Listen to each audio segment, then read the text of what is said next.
once an empty canvas, brought to life, built by beliefs and foundations, an expectation of beauty and form.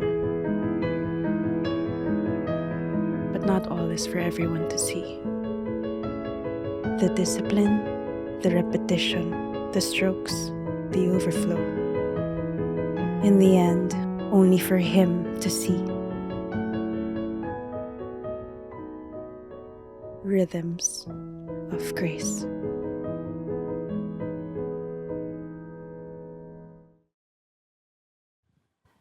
Good afternoon, church. May I request everyone to stand in respect and reverence for the Word of God. I'm going to be reading in Matthew chapter 6, verses 1 to 4. It says here, "Beware of practicing your righteousness before other people, in order to be seen by them. For then you will have no reward from your Father who is in heaven. Thus, when you give to the needy, sound no trumpet before you, as the hypocrites do in the synagogues and in the streets, that they may be praised by others. Truly I say to you, they have received their reward. But when you give to the needy, do not let your left hand know what your right hand is doing, so that your giving may be in secret, and your Father who sees in secret will reward you." Let us pray. Lord, thank you, God. We acknowledge today that this is your word. I pray that you personally touch our hearts, God. Lord, convict us of your truth. I pray that you will transform us, Lord. And Lord, may we be changed, God, by the preaching of your word today. In Jesus' name we pray. Amen and amen. You may now take your seats.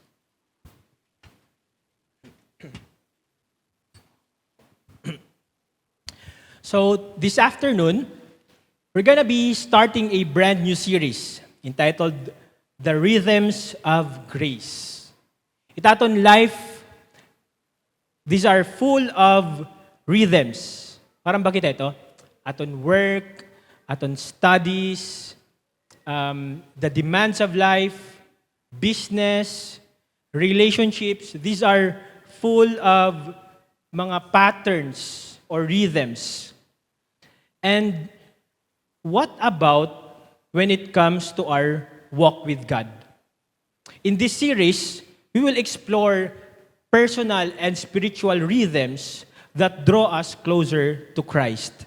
As we do, we will learn that to shift from striving to resting in His love, and thereby transforming prayer, giving, and fasting into a joyful expression of faith and rhythms of grace. Basically, pag-istoryahan natin yan itong spiritual disciplines. Itong spiritual disciplines are outward expressions. It aton devotion to God. And these are a means of grace to receive the grace that comes from the cross of Christ. Ano ba't means of grace? Sometimes, the reason why we feel like waray grace when it comes to trials and temptation is not because God has withheld His grace from us. Sometimes it's the reason is that we are not in the proper position to receive that grace. What do I mean? Sometimes wala kita grace, for example, to forgive. Tama ba? But the very obvious problem is this. We have not read our Bibles, and we have not been praying. And we ask, kaya no direct nakag-forgive? Now that's the problem. We are not using the means to receive God's grace. The problem is not the absence of grace, but our position to receive that grace. The posture of our hearts to receive that grace. And spiritual discipline is actually an act of positioning our hearts and minds to receive. So, when practiced in faith and faithfulness, they conform us to the image of Christ. And kaya no ba naton prepare in a series about spiritual disciplines? It's because itong spiritual disciplines, praying, fasting, giving, these are actually common sa aton culture. It's not exclusive to Christians. Considering that we are generally a religious nation. However, although ini nga practice of giving, praying, and fasting are common, they are not foreign to us. The reality is that we can still miss the mark of why and how we do these things. So, that is why we are looking into Matthew chapter 6. As Jesus preached to His disciples, not just the right practice of these disciplines, but also the right heart in doing so, thereby producing fruit and experiencing God as our reward. The question for us, church, is this: could it be possible for a Christian to give generously to the needy and still miss out on the ultimate reward? Could it be possible for a Christian to pray earnestly and still not commune with God? Could it be possible for a Christian to fast sacrificially and still do it in vain? Kasi for the next 3 weeks, amin taton pag-istoryahan. Giving, fasting, and praying. So today, let's talk about week 1, giving. Now, let me give you a brief background of ano naton ginbasa kanina. In Matthew chapter 6, verses 1 to 4, it's actually part of Jesus' Sermon on the Mount. And in this sermon, Jesus taught so many life principles about the kingdom of God. And among those teachings are life that is pleasing to God, the Christian discipleship, life lived under God's grace, and the last part of the Sermon on the Mount can be read in chapter 7, wherein He calls the people to action. He says, choose the narrow gate. And that was the topic we talked last month. Hini nga mga teachings, these were meant to correct the people's distorted view about the kingdom of God. Kasi people at that time, they were practicing the religion of Judaism. Judaism is the strict adherence to the law of Moses. And to ensure full compliance iton Mosaic law, the Jewish leaders established this set of rules and regulations. Again, the religion for the people to adhere and follow.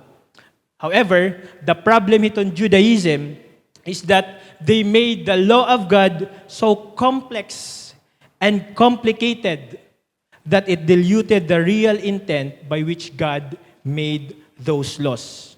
They made it so complex and complicated, but still substandard. Waray lagi hapon na meet an intent by which God has given those laws. For example, ang mga Jewish may dahiral law about prohibition of performing work during the Sabbath. And ang mga Jewish leaders and mga rabbis, they actually expanded on these prohibitions to include activities like pagluto, pag-alsa, pagsurat, pagsintas. Imagine that. Pagparunghin fire, pagsungo, and many other activities that could lead to prohibited action. So kumbaga, ang premise is, let us prevent things para di rin ma-violate itong Sabbath law. Ang gusto natin is not to violate the Sabbath law, thereby forgetting kung ano talaga ang intent ni God for proclaiming rest on the Sabbath. It became so complicated that people's inclination to perfect the law drives them far away from the intent of the law of the Sabbath, which is simply to commune with God. Another problem with Judaism is that belief that perfection through the law would lead to their salvation. This caused them to be fixated in following their religion rather than nurturing their relationship with God. In short, ining practice of Judaism, it created in them performers and actors rather than worshipers of God. And so Jesus addresses the people's hypocrisy by delivering this Sermon on the Mount. And in chapter 6, Jesus teaches that life under grace, Jesus teaches that what life under grace looks like as compared to a life that is just compliant on religion. In verse 1, it says there, beware of practicing righteousness before other people in order to be seen by them. So, I want us to take note of this word, beware. The meaning of this word is to pay close attention. Why? Kasi if diri ka mag-pay close attention, you will miss the whole point. You could be following something, but actually miss the whole point of that instruction. So beware. And it says there, beware of practicing your righteousness, meaning the spiritual disciplines of giving, praying, and fasting, before other people. Now, at this point, gusto ko layak nun, there's nothing wrong with practicing righteousness before other people. Why? In fact, in Matthew chapter 5:16, Jesus commanded his followers to be salt and light. Right? Kasi nangyayang to, let your light shine before others. Let your good deeds glow for all to see, so that they will praise your heavenly Father. So there is nothing inherently wrong with practicing righteousness before other people. What is wrong is found on the next words, wherein it says there, beware of practicing your righteousness before other people in order to be seen by them. In order to be seen by them. That's the error right there. Basically, what this whole verse is saying is that we need to watch out when we practice righteousness before other people because ito natural inclination hit aton heart is to gain public attention, is to gain public applause. This verse actually sets the tone for the whole series and is telling us that the spiritual disciplines should not be done for the sake of compliance of the law or to get public approval, but rather to reflect God's heart towards other people. Then Jesus goes on to specify one practice that people do incorrectly. He addresses now the practice of giving. In verse 2, it says there, thus, when you give to the needy, sound no trumpet before you. I highlighted the word when. It says there, when you give. Notice, Jesus, wala nagyakan nga, if you give, but he says, when you give. Why? Because church, giving is an assumed responsibility of a Christian. All of the followers of Jesus are assumed to reflect the character of the Father who Himself is a generous giver. So, diri ni question kung mahatag ba ako or diri? Or i-bless ko ba hiya or diri? No. If you claim to be a follower of Christ, that character should be inherent in you. That identity belongs to you. You are a giver. And it says here, when you give to the needy. Our giving is not just about providing financial support or giving money. It's about caring for those in need. Hino ba't mga in need? The Bible has described the people in need. It says there, the orphans, the widows, the foreigners. These are people who are not capable of helping themselves. And Jesus tells tells his followers to reach out to them and extend God's love towards them. But let me say this.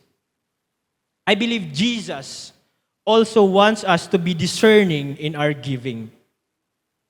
Yes, we can give to anyone generously, but in our giving, may kita priority. Nasa rin nga di, those who are in need. Those who are in need. Giving should not tolerate the stubborn and the lazy. Those who are able to work but are not working. In fact, Paul, din-instruct niya ang mga Thessalonians. He says there, if anyone is not willing to work, let him not eat. Now, that's a strong word from the Apostle Paul. But he's saying, work is a gift. We should also teach people to utilize that gift. And the next verse, when you give to the needy, sound no trumpet before you.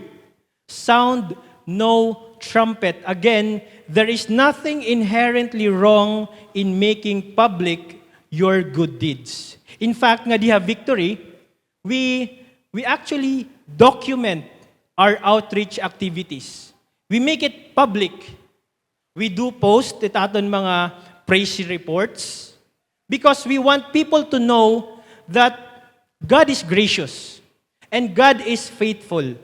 We also want to be accountable to those who have supported the cause and show them the fruit of their partnership in the ministry.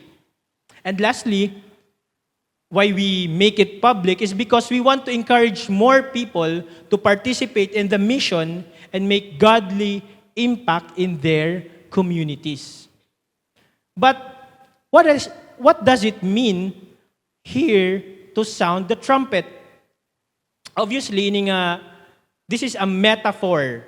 It's a figure of speech that talks about announcing your acts of charity to draw people's attention. Kasi during those times, a normal nga practice iton mga religious people to make a public display of their piousness or to make a public display of their religiosity. It's like they would usually blow trumpets to announce their gifts and their presence. It's like, hear ye, your generous giver has arrived. So fall in line, mga dead hungry kamudida. Come and get it.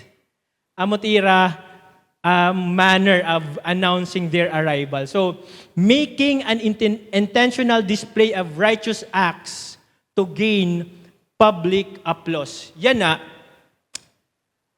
with the advent of social media, we actually have developed our own unique ways of sounding our trumpets when we give. Nauso na yan na itong mga generous vloggers.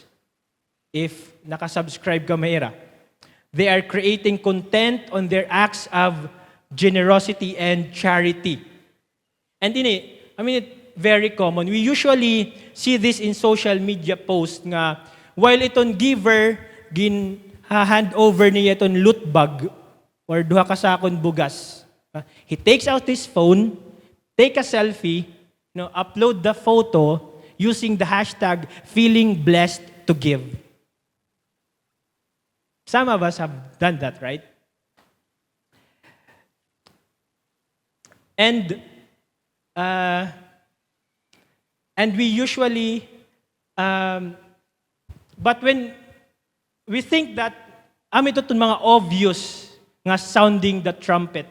Itong mga obvious practice of sounding the trumpet. But don't you notice that kita gihapon, kita nga mga seemingly adiha church, we also have our own little trumpets we carry with us every time we do something for somebody in need. Yes, we don't display the good deed publicly, but deep inside, diri kita makaghulat for someone to discover it and bring it to the table and to be recognized na kita ito ang naghatag.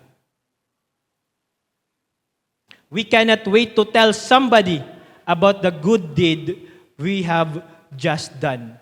Ako, for example, every time may dako nahihimo nga good deed, I immediately tell my wife, "Love, maram ka ba?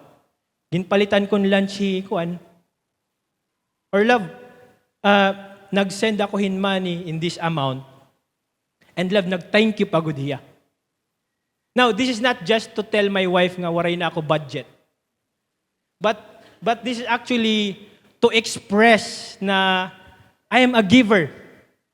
You know, diri ko lahiya ma-splur out hagawas. But I have this intent nga sana may makasabot. That's my own little trumpet. Because of sin, we all have the tendency to sound our little trumpets. And sometimes nga ni, pag, di rin na interested, pamati takon mga, pahangin, ma-emotional ako yun. The point is, I want somebody to hear me. I want somebody to know that I am a giver. That is the default nature of humanity. Friends, this whole passage is saying we need to watch out because there is a very thin line between being encouraging with our giving and drawing public attention. Again, there is a very thin line between being encouraging to people with our giving and drawing public attention. One is done in humility, the other is done in pride. And we all know that God opposes the proud. So be careful how we do our giving. The next verse says there, "Sound no trumpets before you as the hypocrites. Hypocrites do in the synagogue and in the streets, that they may be praised by others." Now, hinubay ni nga mga hypocrites. The hypocrites are, during those times, they are Greek performers or actors. They do righteous acts for a show, to be recognized and to gain applause. So, matters of giving, diri talaga hera kind. Diri hera nahatag out of kindness, but simply to get attention.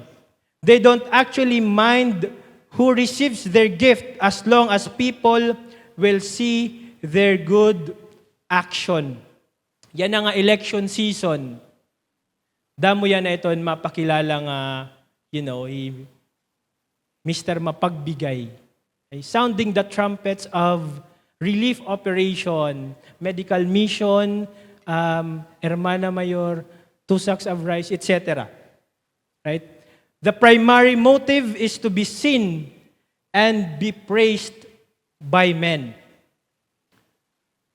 Now, let me share this observation lang. I think waray man siguro ni nga diha church. But did you notice nga majority hiton mga tao, majority of the people are quick to support other worthy causes such as save the pandas, save the dolphins, save Mother Earth, because it easily puts their name on display and become a public spectacle. But when it comes to the cause of God, when it comes to mission, when it comes to discipleship, very few would put their hands on deck and say, "I'm in, I'll support." Did you know that the challenge in raising support for scholarship programs is that some people don't find it enough of an audience in that activity? So, most of the time, if you are an organizer or you are a proponent of scholarship programs, most of the time you need to give them basic information before deciding to give. And ano ito nga mga information, name of organization, scope of operation, network, hain na niyo mga naabot, hinot na niyo mga nakaistorya, hinot mga proponents, hinot mga sponsors, ito nga iyo organization, they are trying to identify hino it iyo audience. For them, the cause or the need is not motivating enough, but the audience is. The cause is not motivating enough, but the audience is. That's why, ngadto hira na give mga worthy causes. But what is wrong with being praised by men? Ano ba't wrong hini? Sometimes we receive recognition, right? But in nga context, ano sayop hini? When we receive praises from men, it is short-lived, number one. When the show is over, the applause dies down. And this won't be available until your next best performance. It's a shallow motivation. It makes you unnecessarily tired for all the wrong reason. Church, performing just to get praises from men is pointless. It is pointless. The Bible says, truly I say to you, they have received their reward. They have received their reward. The reward they get from their hypocrisy is the applause of men, and that's it. Nothing else. Not even a good job from the list of the angels. Not a thumbs up. No, nothing. They have received their reward in full. The applause of men is all that they will get. And probably by now, perhaps, damo na mga faces it nasa ko ba iyong minds? Damo na nga mga tao ito nasa ko ba iyong mind when we talk about hypocrites? In fact, gusto mo na heraigtag yan na hininga message. Your boss, your churchmate, your victory group leader, sometimes your pastor. We think that they are hypocrites. But here's the tricky part. The hypocrites, they judge others by their actions, but justify themselves by their motives. Again, the hypocrites judge others by their actions, but justify themselves by their motives. Every time may nakikita niya nga people doing charity, they easily jump into conclusion that that's for a show. Pakitang tao la iton, diriton tuod.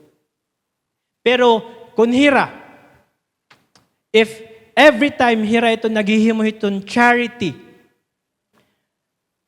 they say it is to honor God. We see, hypocrisy is easily seen in others except in ourselves. Itong hypocrisy, madali makita na iba except ha aton.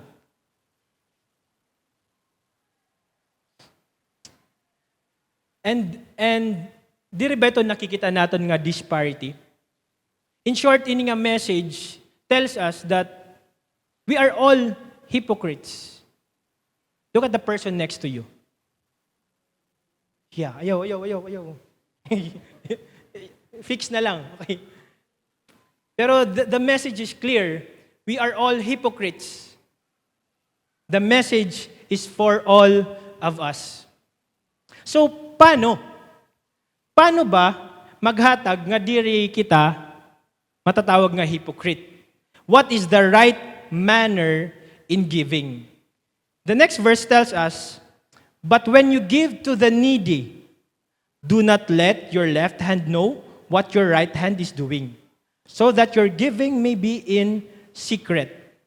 Jesus commands that our giving should not just be hidden in public, but also hidden from ourselves. Ano ba't karugsigon ini?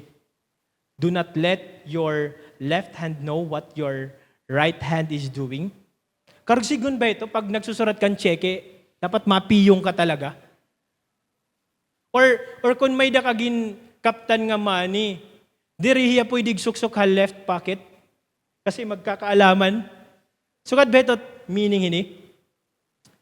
Again, this is another metaphor, a figure of speech, which simply means that as disciples of Jesus, itaton giving should be a lifestyle. Itaton giving should be a lifestyle and not as a performance. Hinuhay iyo, sumakob na kamo ha restaurant, naka-encounter na kamo nga maghataghin tip. Tip. Diri kamo tippers? Ako la kasi.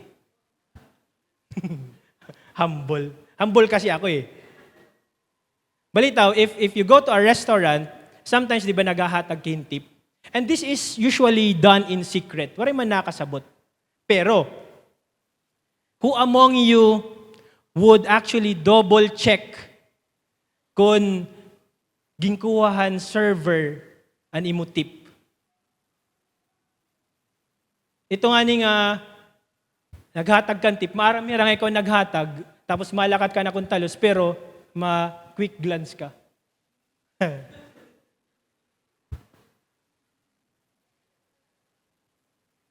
Are you the type of person that whenever you do something good to someone, you put a mental note of your giving? An date, an person, an amount nga ginhatag. You keep it a secret, but you are actually hoping that someday, someone will discover how generous a giver you are. Ito nga ni nga danay naghihimo kan journal about kung hino ni mo natagan niya na. Tapos gintago mo kung talo sa cabinet. Pero deep inside, sana may magbuklat, masabtan niya nga, kahilalaban ng listahan na akong gintagan. We are all hypocrites. And that church is still performance. And that is hypocrisy. And it's just a matter of time that it will give birth to pride. And Jesus is saying, you don't need to feel that way because I see you and I will reward you. Church, may the point hiton giving that because you are so focused to pleasing God, you are no longer mindful of what people have to say. Because your giving has become your lifestyle, that consciousness is no longer in your mind. Giving becomes automatic, no longer out of compliance nor out of desire for self-promotion, but simply an expression of how God has been generous to us. We give in secret, not just to do away with public attention, but also to eliminate pride and self-congratulation. So, again, paano? Waray ka pa man nagyakan, Pedro. Waray ka pa man hatagin practical tips paano mako-combat itong hypocrisy in giving. Here's a suggestion from the Bible actually. Number 1, we pray. If you want to combat hypocrisy, let us pray. Ask God whom to bless today. Don't just give for the sake of giving. Be an answered prayer to someone in need. Pray. Number 2, be generous. Give to the needy. Give to those who can't give back. Give to the most annoying person you know. Give and bless them. And number 3, guard your heart against pride. Guard your heart against pride. Realize that you cannot boast anything before God. Everything nga may dakaya na tikang haiya. All your good deeds, these are filthy rags. Nayakan na Bible. So to combat hypocrisy in giving, pray, be generous, and guard your heart against pride. And the Bible says, and your Father who sees in secret will reward you. Recognize that your Father in heaven is more than enough of an audience to commend your good deeds. His reward is not like any other reward. His reward is genuine, complete, and eternal. And nasa rin nga to, church, He Himself will reward you. He Himself will reward you. Di rin niya ito i-delegate ha angels. Pag abot mo nga to, kung makadto ka man, He Himself will reward you. I remember, we had years before, may da kami gin-attendan nga mga iton branch managers conference somewhere Makati. And this is a time where every performers is gintataganhin award. So people come up on stage, gets the trophy, takes a selfie, and then done. And then, matatapos ng event, silent kami. Namon team. Mamingaw. Okay, nag-iisip na kami paano umuli Tacloban. And then, before the event closed, an host nag-announce, okay, we are gonna, may dakita igahatag nga special award. Okay.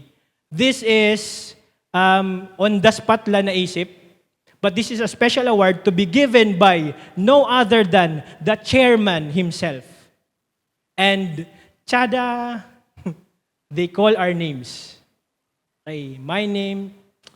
And then when we come up on stage, indeed the chairman was there, and then shook our hands, and then said, "Good job, guys." That was the most memorable experience nga ako nakuha amon corporate life. That's more than my salary. That's more than my performance bonus. That's more than tanan nga experience nga ako nakuha akon work. Because the chairman himself commended me. Now, when you go to heaven, it's not the corporate chairman who will face you. Not the mga angel in their full uniform. It says there, the King of heaven himself, the King of kings, and aton Heavenly Father is the one who will crown you and tell you, "Well done. Well done, good and faithful servant." Ini nga message sa Matthew 6 is very clear. It says that true generosity is set apart by its inward motivation rather than outward display. If giving becomes a tool to draw applause, it ceases to reflect the character of God's love. So, church, what about you? What is your motivation for giving?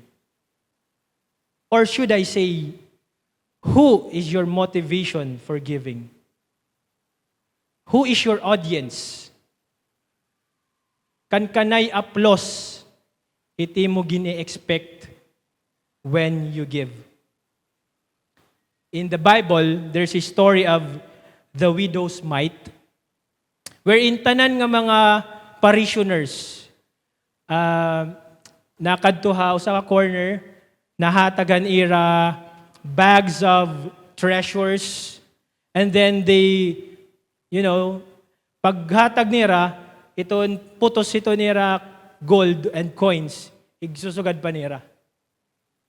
Na-experience ito niyo. Nakita nito niyo nga, naghatag tapos bagan mic drop experience ba when they give.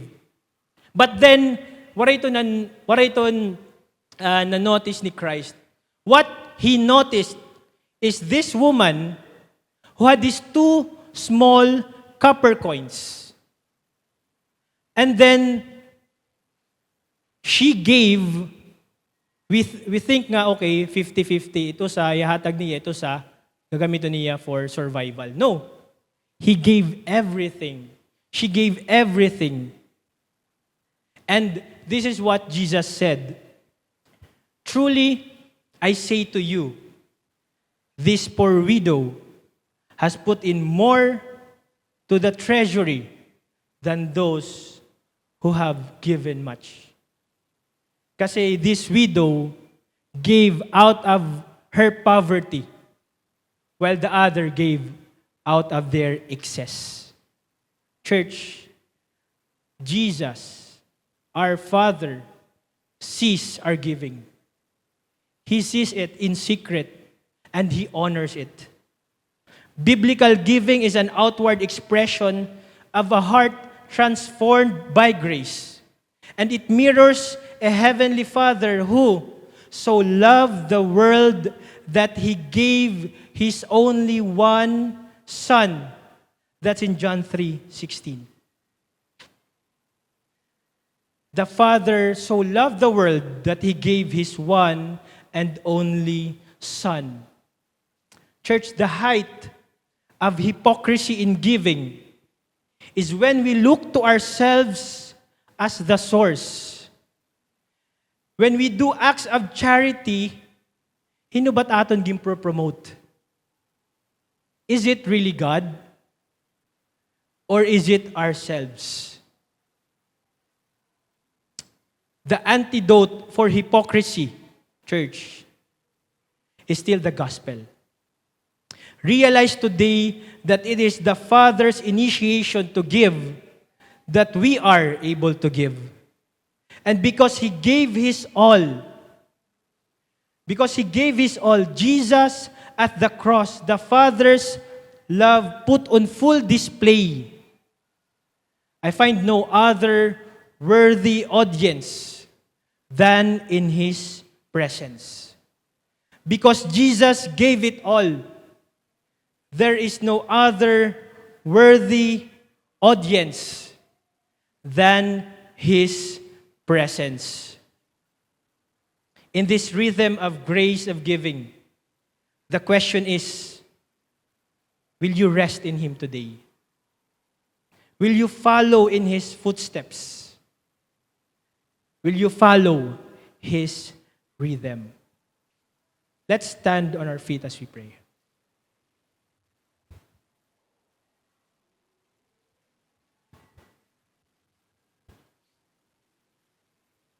Father God, we thank you, God, for your grace. Lord, without your grace, we are nothing. Lord, we are tired of coming here every Sunday, pretending to be Christians. We are tired of appearing like a disciple. Lord, we want to be a disciple. Not just appear like a disciple, but to be a disciple. Lord, we are tired of projecting an image of righteousness. Help us to live a reality of righteousness. Lord, give us the grace to reflect your character of generosity towards other people. Lord, allow us to see through your eyes, to reach out to those who are in need. And Lord, may we experience you more and more as we get to know you through this practice of giving, of praying, and fasting. We ask Holy Spirit for divine opportunity, not just to give material things, to give financial support, but to give the people their one and only need in life, and that is the gospel. Thank you, Lord. Thank you, Lord. We ask this in Jesus' mighty name. Amen and amen. Now, before I send you off, let me just remind you of our upcoming events. We have a Victory Weekend that's on April 5 to 6. That's on April 5 to 6. So if you are here, you're done with one-to-one, we encourage you to register as soon as possible at our admin table. And so you need to prepare the manual, to answer the manual in preparation for this activity. And also, we have a Race for Life event that will happen on August 16, 2025. That's right. So, again, these are limited slots, so we encourage you to sign up and register as soon as possible. Now, let me send you off. The Lord bless you. The Lord keep you. The Lord make His face shine upon you and be gracious to you. The Lord lift up His countenance upon you and give you peace. Nothing missing, nothing broken. Victory, Church of Leyte. Go in the love and peace of God. Honor God and make disciples. Once an empty canvas, brought to life, built by beliefs and foundations, an expectation of beauty and form. But not all is for everyone to see. The discipline, the repetition, the strokes, the overflow. In the end, only for Him to see. Rhythms of Grace.